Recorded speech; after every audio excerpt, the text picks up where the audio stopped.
사도행전 25장 말씀입니다.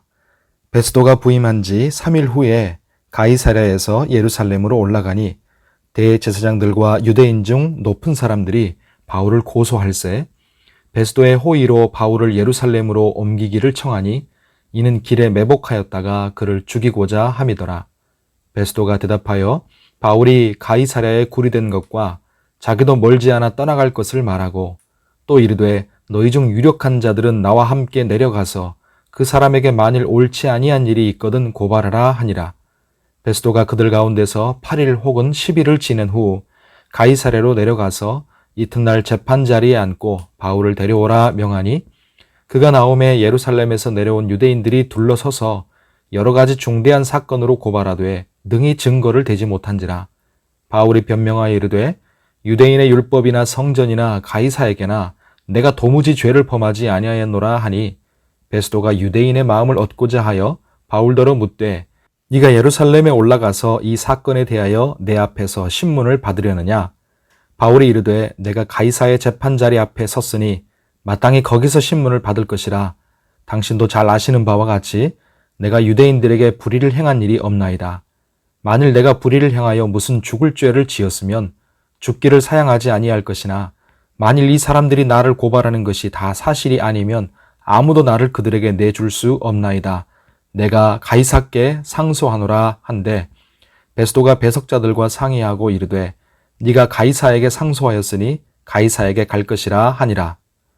수일 후에 아그리빠 왕과 버니게가 베스도에게 문안하러 가이사랴에 와서 여러 날을 있더니 베스도가 바울의 일로 왕에게 고하여 이르되 벨릭스가 한 사람을 구류하여 두었는데 내가 예루살렘에 있을 때 유대인의 대제사장들과 장로들이 그를 고소하여 정죄하기를 청하기에 내가 대답하되 무릇 피고가 원고들 앞에서 고소 사건에 대하여 변명할 기회가 있기 전에 내주는 것은 로마 사람의 법이 아니라 하였노라.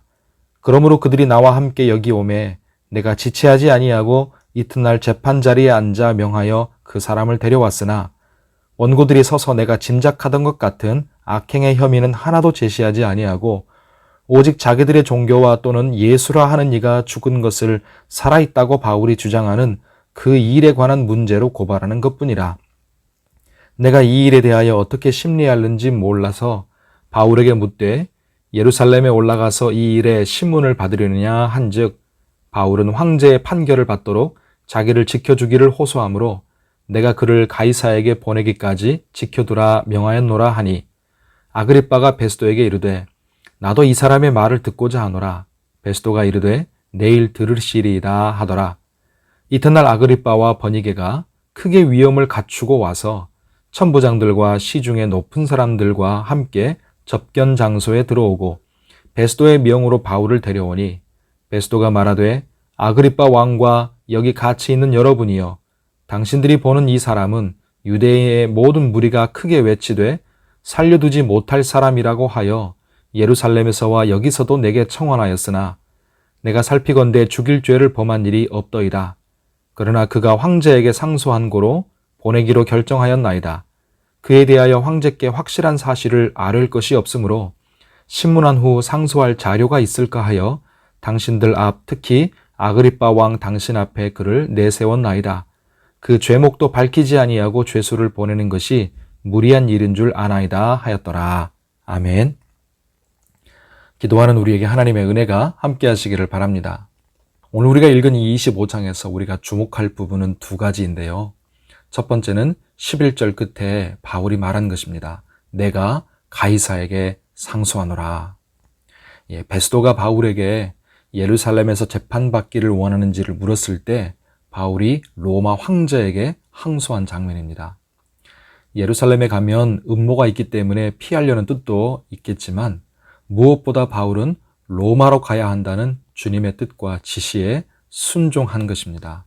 두 번째 우리가 주목할 부분은 23절 말씀입니다. 아그리빠와 버니게 그리고 높은 사람들 앞에서 복음을 변증하려고 바울이 선 것입니다. 여러분 이 장면을 한번 상상해 보십시오. 아그리빠와 그의 이복 누이이자 연인인 버니게 그리고 천부장들과 시중의 높은 사람들이 함께 접견 장소에 크게 위험을 갖추고 호화롭게 입장을 합니다. 그런 후에 이제 베스도의 명으로 바울이 들어오는데요. 위험 있는 옷으로 화려하게 꾸민 고관 대작들과는 다르게 남루한 옷차림에 잘생기지도 않고 꾸미지도 않은 바울이 얼마나 대조가 되었겠습니까? 바울이 로마 시민이긴 하지만 그들이 얼마나 바울을 우습게 여기고 하찮고 무시하는 눈으로 쳐다보았을지 짐작이 됩니다. 하지만 그런 사람들 사이에 홀로 서 있는 바울은 전혀 열등감을 느끼거나 위축되지 않습니다. 오히려 이제 내일 읽을 다음 26장에서 바울은 그 높은 자들 앞에서 복음을 확신과 위엄을 가지고 증거합니다. 총독이나 함께 온 귀족들, 고관들은 온갖 외적인 부와 권력 등으로 자신들을 거치장을 하고 둘렀지만 정작 그들 속의 영혼은 텅 비고 공허한 참으로 가난한 자들이었습니다.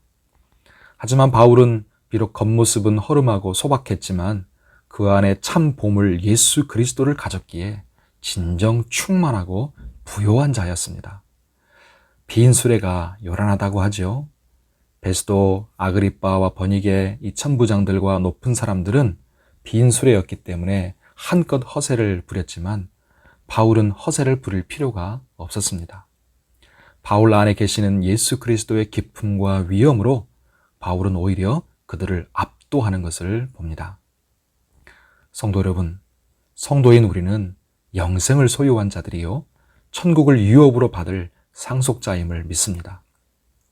하나님의 것이 다 우리 것이요 우리는 영원한 나라를 주님과 함께 왕노릇하며 다스릴 영광스러운 자들임을 믿으시기를 바랍니다.